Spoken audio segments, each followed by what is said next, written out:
Recentemente a SEGA anunciou um novo jogo do Sonic para dispositivos móveis, e com um bom fudido, com um PC ruim e com um celular pior ainda, eu tava hypado. O jogo parecia bem divertido e era bem diferente dos outros jogos de celular do Sonic. Tipo, nada contra os jogos mobile de Sonic, mas já tava na hora da Hardlight mostrar que eles podem sim fazer um jogo fodão de plataforma do Sonic. Olha, você pode jogar com o Tails, o Knuckles, uau, o jogo parece fantástico. Mal posso esperar pra jogar e... Pera, quê? Que merda é essa? Parece que o jogo é exclusivo para Apple Arcade ou algo assim. Caso você não saiba o que é Apple Arcade, relaxa, eu também não sabia. Segundo o Wikipedia, o Apple Arcade é um serviço de assinatura de videogame lançado em setembro de 2019 pela Apple para os dispositivos da empresa. A proposta é ter um catálogo de jogos exclusivos que podem ser jogados sem anúncios ou compras dentro dos jogos. Sabe, tipo, todo jogo free to play de celular. Bom, então, sem Sonic Dream Team para os usuários de Android. Parece que o povo terá que se contentar com Sonic Dash, Sonic Dash 2 e, pasmem, Sonic Prime Dash, que é exatamente igual ao Sonic Dash normal, mas com skins dos personagens da série, o que traz uma vibe bem esquisita, já que em momento algum da série os personagens passam pelos lugares do jogo. Exceto a Green Hill, claro. E aparentemente essa versão não tem anúncios, mas tanto faz, não é como se alguém se importasse com as diferenças entre Sonic Dash e Sonic Prime Dash. Na real, entre esses dois jogos eu só joguei o Sonic Dash, eu não joguei o Sonic Prime Dash pra saber se ele tem ou não anúncios. A parada que faz sentido o Sonic Prime Dash não ter anúncios, quer dizer, ele é um jogo feito pra divulgar uma série. Seria meio esquisito se uma divulgação tivesse mais divulgação de outros produtos nele, então, caso você queira jogar Sonic Dash sem anúncio, tá aí a sua opção. Então, o que podemos fazer para jogar Sonic Dream Team? Bom, tudo que você precisa fazer é comprar um dispositivo iOS e assinar o serviço. O quê? Você esperava que eu fosse te ensinar alguma forma de piratear o jogo? Olha, amigo, eu adoraria te ajudar com isso, mas aparentemente é bem mais complicado do que parece emular um jogo de Apple Arcade. Então, por enquanto, essas são as únicas opções, visto que a SEGA não tem grandes planos de tirar o Sonic Dream Team desse buraco. Mas veremos, se a SEGA conseguiu tirar o Sonic Lost World do Wii U, tudo é possível. É bem triste ver um jogo épico como esse ser de tão difícil acesso, mas paciência. Não é como se esse fosse o primeiro jogo do Sonic que você não vai poder jogar por causa de alguma burocracia escrota, ou por ele estar preso em algum console escrotamente obscuro. E cara, você não tem ideia do tanto de jogo esquisito do Sonic que saiu pra consoles mais esquisitos ainda. Tipo o Sonic Jam pro Game.com. E eu sei, esse nome parece de algum site onde você pegaria um vírus por querer jogar Papas Burger em 2011, mas na verdade essa nojeira é um console portátil, criado pela Tiger Electronics em 97. Aparentemente você podia conectar ele com a internet por um cabo, daí o .com no final do nome. Isso meio que faz dele o primeiro portátil a ter acesso à internet, e ele também foi o primeiro portátil sensível a toque, então parabéns Game.com, você conseguiu fazer tudo isso antes do DS. Bom, o portátil foi péssimo, vendendo menos de 300 mil unidades, sendo descontinuado em 2000 por causa do fracasso. O que é bem esquisito, visto que ele podia fazer todas essas coisas maneiras numa época onde isso era nada comum. O console teve um pouquinho mais de 20 jogos, sendo alguns desses Duke Nukem 3D, Mortal Kombat Trilogy, o Sonic Jam e o fodendo Resident Evil 2. Caralho, esse console deve ter sido fodão. Por que ele foi descontinuado? Ok. Era meio óbvio que um portátil de 97 não ia rodar Mortal Kombat normalmente. Quer dizer, nem os portáteis de hoje têm rodado Mortal Kombat. Mas só de ver a footage desses jogos já dá pra entender o porquê que o portátil não deu certo. Mesmo tendo todas essas coisas maneiras como a internet e a tela, os jogos nele não eram tão divertidos. E aí está, Sonic Jam, pro Game.com. E como você pode ver, tá tão merda quanto os outros jogos. O jogo é uma coletânea dos jogos de Mega Drive. E eu digo coletânea porque aparentemente o jogo tem apenas a primeira zona dos jogos que ele adapta. E quais são esses jogos? Bom, que bom que perguntou. O jogo adapta o Sonic 2, Sonic 3 e Sonic Knuckles. Sem Sonic 1. Ou seja, uma coletânea perfeita dos jogos clássicos, 10 de 10, melhor que Sonic Origins. Bom, cada jogo tem a sua primeira zona, ou seja, Emerald Hill pra Sonic 2, Angel Island pra Sonic 3 e Mushroom Hill pra Sonic Knuckles, tendo 4 atos pra cada zona. E você pode jogar com o Tails e o Knuckles. Uau! Eu suponho que só de ver a gameplay desse jogo você já imagina que ele não é muito bom, sabe? Igual todo jogo do Game.com. E igual todo jogo do Sonic. Brincadeira, existem vários jogos bons do Sonic. Tipo, você sabe que o melhor jogo do Sonic também tá num console que ninguém tem? Não, eu não tô falando de Sonic CD. Tipo, ele era uma masterpiece e um console obscuro, mas depois que ele foi portado e deixou de ser obscuro, todo mundo percebeu que ele sempre foi meio paia, então... Parabéns, Sonic CD, você quase fez parte dessa lista. O jogo que eu tô falando é o Sonic Pocket Adventure, e diferente do Sonic Jam, é até que bem divertido, e aparentemente ele é o melhor jogo do Sonic. Segundo a IGN, o jogo tá com 10/10, tendo nota maior que boa parte dos jogos que a comunidade tende a considerar como os melhores da franquia. Uau! Imagina passar dias, até anos da sua vida defendendo um jogo que você gosta, sabendo que Sonic Pocket Adventure, um jogo de 99 para um portátil de uma empresa que faliu, é provavelmente melhor que o seu jogo favorito. Cara, deve ser humilhante. O jogo foi lançado no mesmo ano de lançamento do console e é basicamente uma mistureba do caralho de tudo que é bom nos jogos clássicos. Ele tem elementos do Sonic 1, fases inspiradas no Sonic 2, música do Sonic 3 e Knuckles e a ausência do Sonic CD. Se você por algum motivo insano tá cansado de jogar os jogos clássicos, eu recomendo você se internar ou dar uma olhada no jogo. Ele é não ironicamente muito divertido. Bom, mas em que console ele saiu? Eu te digo, o Neo Geo Pocket Color. Um portátil que foi criado para bater de frente com o Game Boy Color e substituiu o Neo Geo Pocket normal. E só pelo fato de você provavelmente nunca ter ouvido falar nesse console, já mostra que ele não conseguiu desbancar o Game Boy Color. Aparentemente você podia conectar o seu Neo Geo Pocket Color num Dreamcast, podendo fazer transferência de dados de alguns poucos jogos específicos.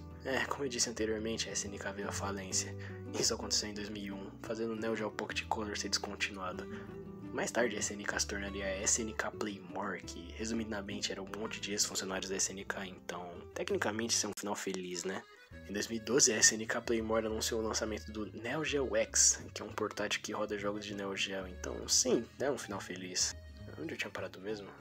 Sonic. Eu não tô muito afim de falar mais sobre Sonic Pocket Adventure, visto que eu pretendo fazer um vídeo só sobre ele. É um jogo muito maneiro, o que eu posso fazer? Bom, já que estamos na vibe de portáteis que ninguém liga, acho que seria uma boa falar de Sonic X para o Lipster. Você já ouviu falar no Sonic X? Eu espero que não, porque eu pretendo fazer um vídeo sobre ele também. Cara, como é bom ser um youtuber porque acabou de começar. Eu simplesmente tenho tema sobre tudo, eu tenho tudo pra falar sobre. Eu tenho praticamente conteúdo infinito, posso falar sobre qualquer coisa, e vocês não podem me impedir. Bom, vamos voltar pro Sonic X pro Lipster. Lipster Learning Game System é o nome do treco, e eu não vou me aprofundar muito sobre o console, visto que eu não consigo dar uma foda pra ele. Ele foi criado pela Leapfrog Enterprises, e em resumo do resumo, ele era um console educativo pra criançada de 4 a 10 anos. Todos os jogos feitos pro console eram educativos, e parando pra pensar, até que é uma ideia bem boa fazer um console que tem apenas jogos infantis. Assim você impede melhor o seu filho de 6 anos de jogar GTA, COD, ou pior, Roblox. Enfim, por essa descrição do console já dá pra sacar como o jogo do Sonic é. É um jogo educativo que ensina a contar as básicas de matemática. O jogo se passa no universo do anime, tendo até personagens do mesmo. O objetivo do jogo é resgatar o Tails, Knuckles e a Amy e derrotar o Eggman. O jogo se passa em 3 zonas, Station Square, Angel Island e uma base do Eggman. Durante o jogo você vai encontrar alguns obstáculos que só podem ser resolvidos depois de resolver uma conta corretamente. Eu adoraria passar horas falando sobre um jogo educativo do Sonic que ninguém liga. Mas eu prefiro guardar minhas energias pra um jogo educativo bizarro do Sonic que ninguém liga. Então, por enquanto eu vou deixar assim. Como eu disse, ser youtuber que tá começando é o puro paraíso. Uma única coisa que eu queria comentar sobre esse jogo é que ele usa sprites alterados do Sonic 3 e Knuckles. E é bem esquisito ver esses sprites se moverem de uma forma diferente do que eu normalmente vejo eles se movendo no SK3. Não que os sprites sejam ruins, esse é o problema. Eles são bons até demais. Parece até que eu tô olhando pra algum universo alternativo onde o S3K na verdade é um jogo educativo. Como eu disse, a Amy tá no jogo e ela também ganhou uns sprites no estilo S3K. E como deu pra reparar, essas animações foram feitas por cima de algumas animações dos jogos de Game Boy Advance, o que contribui ainda mais pra estranheza de ver um sprite de um jogo fazer a animação de um outro. Ei, falando em jogos de Game Boy Advance e cagado, que tal falarmos do Sonic N pro N-Cage? Olha essa pérola. Eu preciso dizer qual que foi o destino desse console? Ele foi uma tentativa da Nokia no mercado de videogames. Sim, a mesma empresa do celular indestrutível. Eu sei que eu tô apresentando esse console meio mal, mas até que olhando o footage dele, ele não parece ser horrível de se usar. Ele até que é bem decente. E olha o Sonic N rodando nele. Sim, Sonic N é um port de Sonic Advance, e as únicas diferenças são a falta do modo multiplayer, o Shell Garden do jogo e algumas músicas do sound test. O jogo também tá numa resolução diferente, sendo mais vertical, o que faz com que o jogo seja quase injogável. E se você acha que eu tô exagerando, é porque você provavelmente nunca jogou um jogo 2D do Sonic. Você não poder ver o que vai aparecer na sua frente enquanto você tá em alta velocidade é aterrorizante. Parece até Silent Hill. O jogo parece rodar um pouco mais devagar no N-Cage, o que tecnicamente faz você ter mais tempo de reação para os obstáculos que aparecem, então... talvez os caras que fizeram esse jogo sejam gênios, ou sei lá. Não tem mais o que falar. Quer dizer, é só Sonic Advance, você pode jogar Sonic Advance tranquilamente em qualquer lugar, não é como se fosse um jogo obscuro ou algo assim. O motivo de eu falar desse jogo foi pra mostrar a bizarrice desse console. Eu não sei porquê, mas o conceito de uma empresa de telefone investindo na área de videogames é bem engraçado pra mim. E é meio doido pensar que se alguma empresa insana de celulares agora investisse nesse ramo, provavelmente daria certo, visto que aparentemente jogar jogos no seu celular é bem maneiro. Às vezes. Vai ver, a Nokia só tava muito à frente do seu tempo. Ainda no assunto de celulares, você já ouviu falar no Sonic Unleashed pra Java? Alguns de vocês podem conhecer essa pérola. Ele foi lançado em 2009 e, como o nome já diz, ele é uma versão de Sonic Unleashed feito para telefones compatíveis com J2Me e BlackBerry. Ele foi feito pela Gameloft e existe um port não oficial dele para dispositivos Android. O jogo foi lançado na Europa, Oriente Médio, Austrália, Nova Zelândia e Brasil! Eu lembro de jogar esse jogo no celular do meu tio e ter achado super fodão. Claro que eu tinha uns 5 anos de idade, então leve minha opinião com uma pitada de sal. Então, de todos os jogos que existem dessa lista, esse foi o único jogo que eu joguei. Quer dizer, tecnicamente eu já joguei o Sonic N, visto que ele é um port do Sonic Advance, mas você entendeu o que eu quis dizer.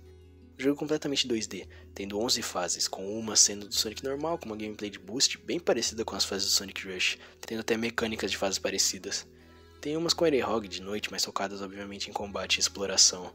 O jogo é bem curtinho, podendo ser zerado em menos de 40 minutos tranquilamente. Das 11 fases que eu falei, 3 são em Shunan, 3 em Apotos, sendo uma delas um boss, 2 em Spagonia e as 3 últimas fases sendo em Mazuri, com a última sendo uma boss fight. Sim, o jogo começa em Shunan e termina em Mazuri. Algo maneiro de se ver no jogo são as músicas, inclusive uma delas tá tocando no fundo. Elas são as mesmas dos jogos, porém feitas de uma forma que elas pudessem ser tocadas num celular. E é bem interessante, eu recomendo vocês darem uma checada na soundtrack desse jogo, é bem pica, igual a soundtrack do jogo original. Ainda na vibe dos jogos de celular, você já ouviu falar no Sonic Café? Não era necessariamente um jogo, era um portal feito pela Sonic Team, com o objetivo de distribuir jogos de celulares. Ele foi lançado em 2001 com a série 503i de telefones eMode, que era um serviço de telefone móvel criado pela NTT Docomo. O primeiro suporte que a SEGA deu à empresa foi oferecer toques de download sob a marca Sega Cara, que é uma marca de karaokê criada pela SEGA. Desde os anos 90 eles usam esse nome sempre que lançam algo relacionado a karaokê no Japão. Embora a história da SEGA envolvendo karaokês tenha começado bem antes, lá para a década de 50. Aparentemente tem um aplicativo da SEGA com o mesmo nome, lançado para dispositivos Android e iOS. Eu queria mostrar essa coisa funcionando, mas em nenhum canto da internet tem imagem desse aplicativo. Aparentemente a SEGA produziu Dreamcasts com o propósito de serem usados para karaokê, e nesses Dreamcasts tinham o software do Sega Cara.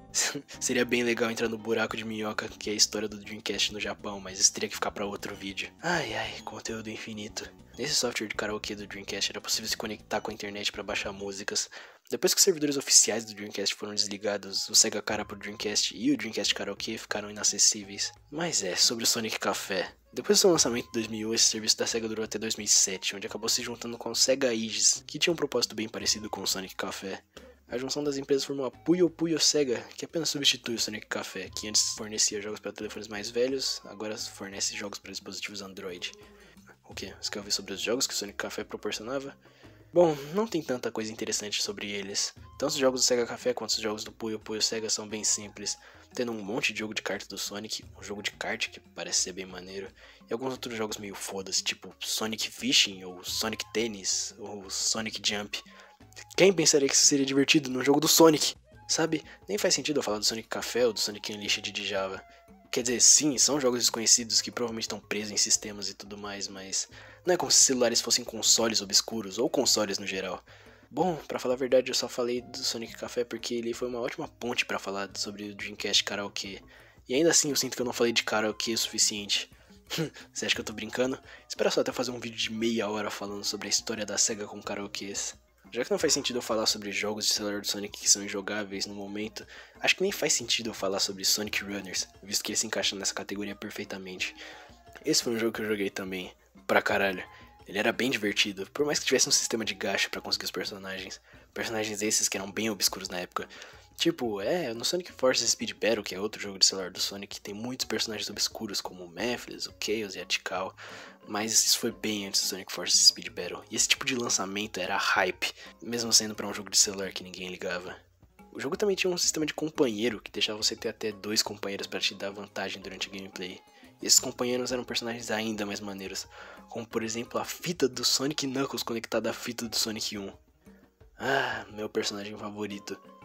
Isso nem faz sentido, visto que juntar as duas fitas no Mega Drive não fazia porra nenhuma, além de mostrar essa tela e ser possível que você jogue os Special Stage das esferas azuis.